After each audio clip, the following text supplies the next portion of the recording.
Co dalej z granicą Polska-Białoruś? Bashing kaka. Awal live, ato ang kasama mo ka na live ba? are not allowed to enter this area. Leave the area now, or we will use force to push you back.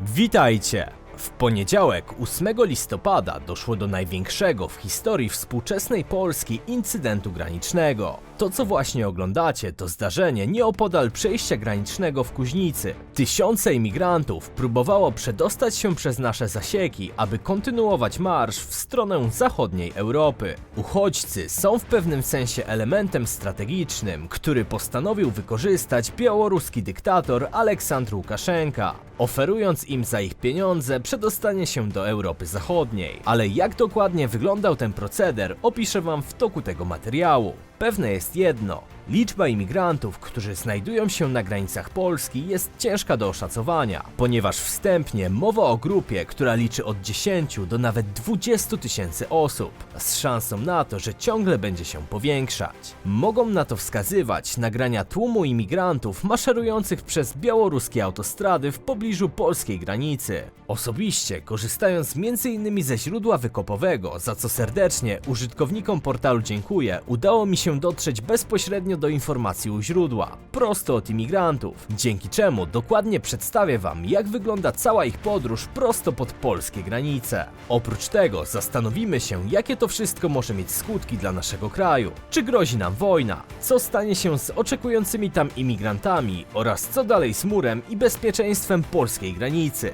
Odpowiedzi na te wszystkie pytania uzyskacie w toku tego materiału, zatem zapraszam was do oglądania. Chciałbym tylko króciutko napomnieć, że aktualny brak mojej planszówki na sklepie jest spowodowany właśnie kryzysem surowcowym, ale spokojnie, karty, pudełka i pionki mamy już gotowe. Czekamy tylko na tekturkę do produkcji plansz. Na sklepie na dniach pojawią się także nowoczesne mapy, które będziecie mogli sprawić sobie lub komuś na prezent. Dlatego zapraszam na nasz sklep globalista.pl. Na święta szykujemy dla was także bardzo gruby projekt, który robimy już od prawie roku, więc z pewnością będziecie zaskoczeni. Chciałbym też wam podziękować za ostatni przyrost subów i jeśli możecie zostawić kolejne, żebyśmy dobili do 400 tysięcy, to byłbym mega wdzięczny. Potem zdobędziemy 500 000 i będziemy walczyć o 1 000 000, bo bez was nigdy to by nie było możliwe. Serdecznie dziękuję za wsparcie i zapraszam na Discorda naszej społeczności. To tyle, zaczynamy! Aby lepiej zrozumieć genezę problemu, z jakim obecnie się borykamy, musimy wejść na chwilę w rolę jednego z imigrantów. Zbadamy w ten sposób dokładnie, jak wygląda podróż do granic Polski. Większość imigrantów pochodzi z Syrii i Iraku, natomiast nieco mniejszy odsetek stanowią tureccy Kurdowie, Afgańczycy oraz mieszkańcy państw afrykańskich. Wbrew powszechnej opinii, to nie służby białoruskie ściągają tych ludzi. W końcu jak do tej pory nie zaobserwowano specjalnie skoordynowanego ruchu białoruskich wojskowych transportowców, które miałyby przylatywać z uchodźcami na koszt państwa. Nic z tych rzeczy. Reżim na tym całym procederze nie dość, że destabilizuje granice Polski oraz sieje zamęt w całej Unii Europejskiej, to jeszcze dodatkowo zarabia niemałe sumy. Zapytacie pewnie jak? Otóż cała akcja jest wręcz logistyczno-strategicznym geniuszem. Sam osobiście, będąc wiele razy w krajach arabskich, spotkałem się z wykształconymi i nawet zamożnymi osobami, które chciały zamieszkać w Europie, także w Polsce, ale uzyskanie wizy było dla nich na tyle skomplikowane, że większość po czasie się poddawała, stwierdzając, że jest to dobro tylko dla tych najbogatszych ze znajomościami. Kiedy jednak Łukaszenka i jego służby przy pomocy firm zarejestrowanych w Iraku, Turcji czy Syrii zaczęły tworzyć specjalne ogłoszenia w mediach społecznościowych o biurach turystycznych zajmujących się transportem na Białoruś, a następnie do Niemiec, wielu imigrantów zdecydowało się na taką wycieczkę. W końcu wszystko było oznaczone i opisane jako bezpieczne i wiarygodne. Tutaj macie kilka przykładów wiadomości, jakie można było znaleźć na Facebooku czy grupach na WhatsAppie. Możemy wyczytać, że gwarantowane były polisy ubezpieczeniowe, tygodniowy hotel na terytorium Białorusi, wycieczki, wiza, no i oczywiście już mniej oficjalnie uzgadniane były później szczegóły co do transportu do Niemiec, aby tam zdobyć azyl. Brzmi jak genialny plan, a już zwłaszcza kiedy na przykład w jednym ze stambulskich biur podróży mogliśmy zobaczyć takie oto ogłoszenie. Dobra, to teraz patrzcie jak ich chamsko oszukują. Ja już odpaliłem translatora i teraz patrzcie sami. Tylko europejskie linie lotnicze, potrzebują 1 200 000 uchodźców. Do pracy oczywiście. Tutaj macie 100% bezpiecznie, wykorzystaj szansę. No, niezła manipulacja. Więc większość osób, która korzysta z tej opcji, myśli, że jedzie na chwilowy odpoczynek, a potem do pracy w Europie, skoro same linie lotnicze potrzebują ponad 1 000 000 pracowników z państw arabskich. Brzmi jak oczywisty skam. Ale wiecie, skoro w Polsce są ludzie, którzy wierzą w to, że piszą do nich gwiazdy z Hollywood, planując wziąć z nimi ślub, jeśli ci przeleją pieniądze, to nie dziwcie się, że tam też takie oszustwa się udają. Wiza, lot oraz faktycznie czasem chwilowy pobyt w hotelu kosztują od 5 000 do nawet 15 000 dolarów od małej rodziny. $2,600. It is for visa, for hotel, and for our healthy. And them say, that company say, you have 14 days stay in hotel. In days 3, get out in street in hotel. Say your time finish in hotel. Ceny są indywidualnie ustalane w zależności od wielkości grupy. Warto podkreślić, że lwia część z tych pieniędzy trafia do białoruskiego dyktatora. Według wstępnych szacunków reżim mógł już teraz zarobić na tym procederze nawet 100 milionów euro, a wiele wskazuje na to, że tak łatwe pieniądze oraz możliwość destabilizacji Polski i Unii Europejskiej jeszcze bardziej nasili ten proceder. Na jednej z arabskich stron informacyjnych udało mi się dotrzeć do dokumentów potwierdzających wizę oraz możliwość podróży na Białoruś, razem z rachunkiem za bilet lotniczy. مطار اربيل حاليا مغادرين لبيلاروسيا وهي الطيارة إلى بيلاروسيا. الوضع في بيلاروسيا العالم كله عم تتجهز للهجرة إلى بولندا. طبعا بالنهار تقريبا على هذا الأوتيل فقط بيجي تقريبا شي 100 شخص وبيطلع منه شي 100-150 شخص على الحدود. Najczęściej przewoźnikami, czyli liniami lotniczymi, które transportują uchodźców na teren Białorusi, są białoruska Narodowa Linia Lotnicza Belavia, która wynajmuje samoloty o zgrozo zarejestrowane w Unii Europejskiej, a konkretnie w Irlandii. Tutaj na szczęście szykowane są już jakieś sankcje. Mają one ten proceder chociaż częściowo ograniczyć.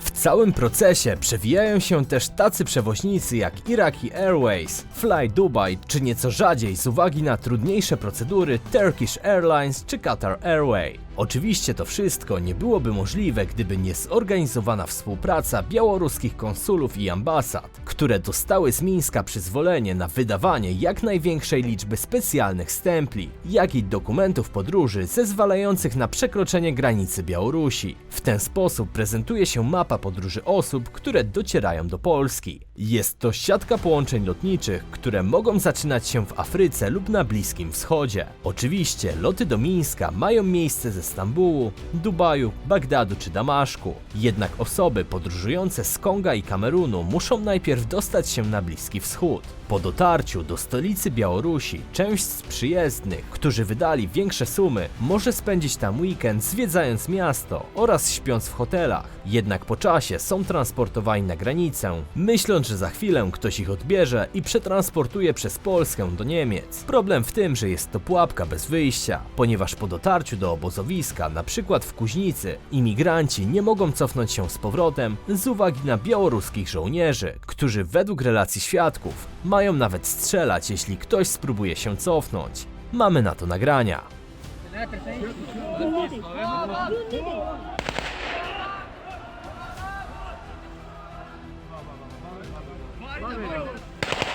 Z drugiej strony jest oczywiście strzeżona polska granica, gdzie nikt bez złożenia wniosku o azyl, oczywiście ten polski, nie niemiecki, nie może się przedostać, a to też mają uniemożliwiać Białorusini. Sytuacja jest o tyle patowa, że ci ludzie utknęli między dwiema granicami, a zima nadchodzi wielkimi krokami. W nocy są już minusowe temperatury, przez co imigranci musieli na naszej granicy rozpalić ogniska w pobliżu ich obozowiska. W tym samym czasie w Mińsku lądują kolejne samoloty z imigrantami, więc biorąc pod uwagę presję temperatury oraz fakt, że według obserwatorów siatka białoruskich biur podróży zaczyna się poszerzać, kto wie ilu imigrantów może znaleźć się na granicy Polski do końca roku, a presja temperatury i sił białoruskich może doprowadzić do prawdziwego, a zarazem niebezpiecznego dla nas zaostrzenia sytuacji.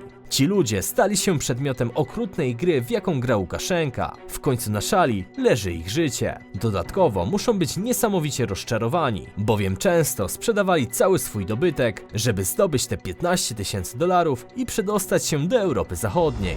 Zostali oni najzwyczajniej w świecie oszukani. Rozwiązanie tego kryzysu nie jest zero-jedynkowe. Zarówno Europa, jak i polski rząd nie mogą sobie pozwolić na nielegalne przekroczenia naszej granicy z uwagi na to, że może to doprowadzić do kolejnego kryzysu migracyjnego jak ten z 2015 roku, kiedy do Unii Europejskiej napłynęło prawie 1 milion uchodźców, na co mogą wskazywać same wnioski o azyl. Doprowadziło to do sporu na tle unijnym, który podzielił Europę, jak i samych Niemców. W końcu napływ ludzi nie mógł być jakkolwiek kontrolowany. Nawet teraz, czytając niemieckie media, widzimy, że spora część Niemców popiera działania Polski. Część ekspertów wiąże te wydarzenia także z Brexitem, ponieważ kwestia Wielkiej Brytanii była tylko jednym z obecnych wtedy problemów. Tym samym nawet w Europie są głosy, aby bronić polskiej granicy. Pomoc w tym oferują także Niemcy. W gazetach możemy przeczytać, że sama Polska z pomocą Niemiec nie poradzi sobie z tym problemem, a nasza granica powinna zostać zabezpieczona najlepiej jak się tylko da. Rzecz w tym, że nie milkną też głosy, aby tym ludziom jakoś pomóc. W końcu znaleźli się oni dosłownie na ziemi niczyjej, a warunki nie sprzyjają ku temu, żeby dalej tam przebywali. O czym białoruski reżim doskonale zdaje sobie sprawę. W akcie desperacji ci ludzie mogą w końcu dużo większą grupą spróbować sforsować naszą granicę.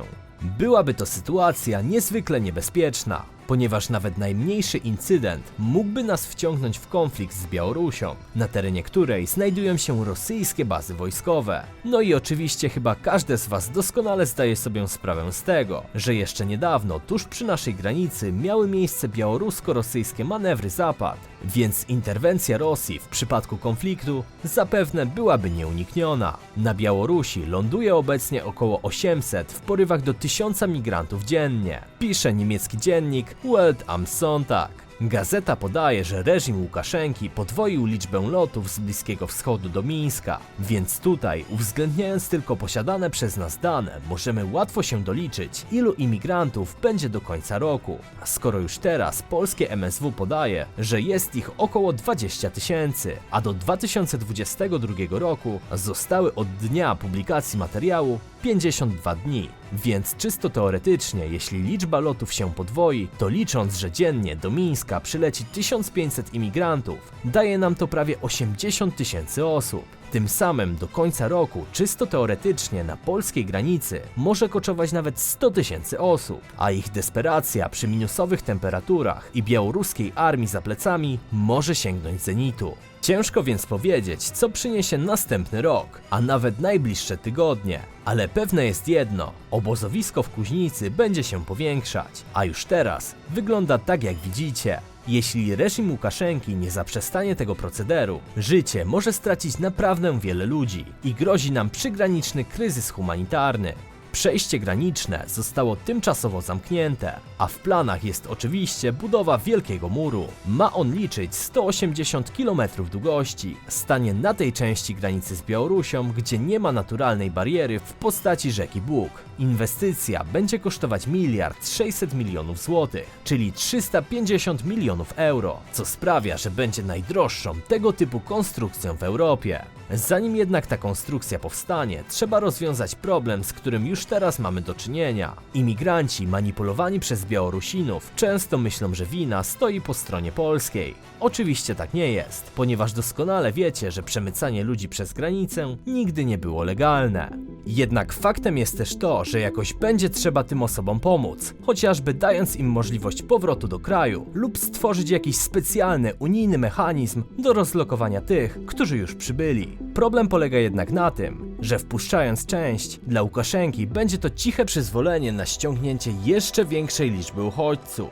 W ten sposób powstanie nam błędne koło. Co dalej się stanie i jak ten problem zostanie rozwiązany, czas pokaże. Ja przybliżyłem wam dokładnie, jak do tego doszło i co może ewentualnie dziać się dalej. Szkoda tylko, że w imię globalnych, chorych aspiracji i interesów po raz kolejny muszą cierpieć ludzie. No cóż, taki świat stworzyliśmy sobie sami. Dajcie znać w komentarzach, co o tym sądzicie. A ja dziękuję wam za dzisiaj i do usłyszenia niebawem. Cześć!